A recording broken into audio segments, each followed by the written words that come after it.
Named after the Egyptian god Anubis, the Anubias plant is one of the simplest plants you can get for your aquarium, so if you're just starting out, I highly recommend this, and we're going to talk about why in this video, so stay tuned! Alright, so first we're going to Petco, and I'm just looking at the Anubias here.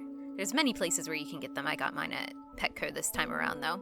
And, of course, mandatory to stop and see the Watchman Goby. I love them so much! Alright, so we're going to start with temperature. So this plant is a tropical plant, and it does better in tropical temperatures.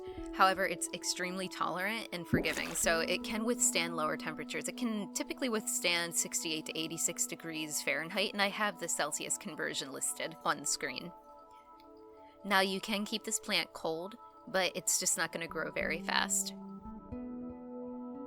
And next, this one's going to mostly depend on the individual, but typically if you're aquascaping, you're probably going to want to put, well, it varies with the species here because some species are larger than others. Now this one here is a larger species, so I'm going to put it towards the back.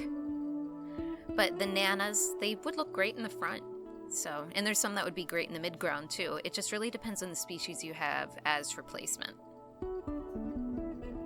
I have such a wide array of these plants. I have a ton of Anubias. I have some in the front, some in the middle, some in the back, so yeah, it just all depends on the size. Now, I don't really have anything properly aquascaped, so, but I still try to put these where they will grow best. And these larger species can really block out a lot of the light from other plants, so you'll want to keep that in mind too. Oh, and one more thing I want to mention, if you have a larger species of Anubias, definitely keep that in mind when you're getting one. I would be careful putting it in smaller tanks because I had one that just outgrew the tank and it was growing above and all over the place, so that's something to keep in mind. You might want to be able to upgrade it eventually if it gets that large. Alright, so next I want to talk about the lighting for this plant. So this is a low light plant and out in the wild. It grows in shady areas, so it's fine for a low light tank. Higher lighting's fine too. Now, the slow-growing nature of this plant, though, makes algae grow super fast on the leaves. I have some footage here showing just how algae-ridden this can get. This is a consistent problem in some of my tanks, so I'm trying to put more plants in to kind of outcompete the algae. But you can gently get this off of the plants, too. Now, I apologize in advance, my tank, the 29-gallon that I just added Anubias to, it is extremely stirred up in this video because I had the bright idea to go and just tear everything down and start working on things before I filmed this. I should have filmed this first, so I apologize for that. But the silver lining there is I have a lot of old footage from my older tanks that I don't have anymore that have been converted to new systems, so I used some of that footage.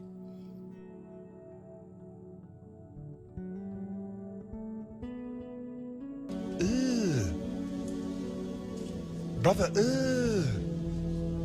what's that? What's that, brother? Alright, and this is a rhizome plant, so this is really important. Since this plant is a rhizome plant, you don't want to bury this part into the substrate or your plant will melt and die. It's best to anchor or tie or glue it to a rock or a piece of driftwood, so just go easy on the glue, but do not bury the rhizome. Anchor it to something and allow it to root itself.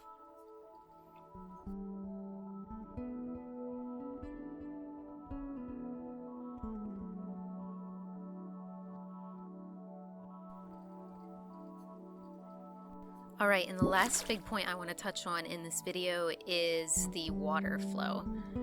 So, typically, this plant, okay, first off, it's very tough. It has broad, thick leaves, and this heavy little guy can withstand a lot. I mean, I've had ones that have been pestered by fish, and in very high flow conditions, and they did fine. But they do typically prefer slower moving waters since this is natural to them and it doesn't stress them out as much. But again, I've had them in higher waters and they've done fine.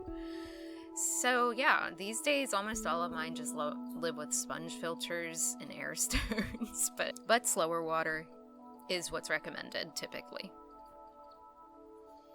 But yeah, it's all about experimenting, figuring it out for yourself. So yeah, I definitely recommend this little plant, and it's a great one for beginners and advanced hobbyists alike.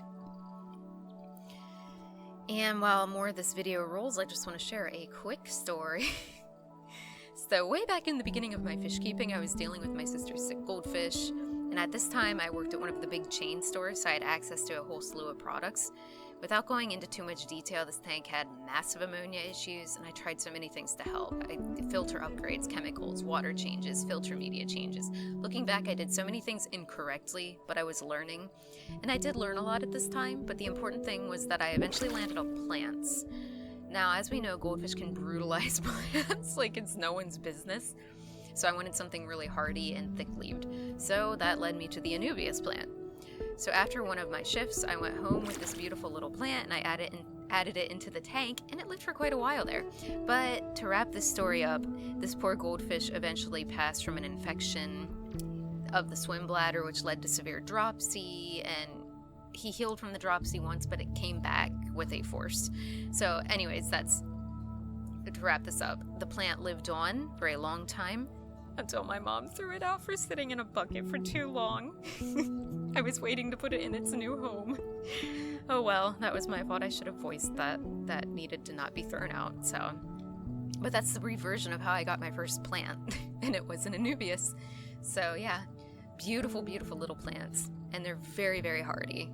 And honestly, if that one didn't get thrown away, I would probably still have it to this day.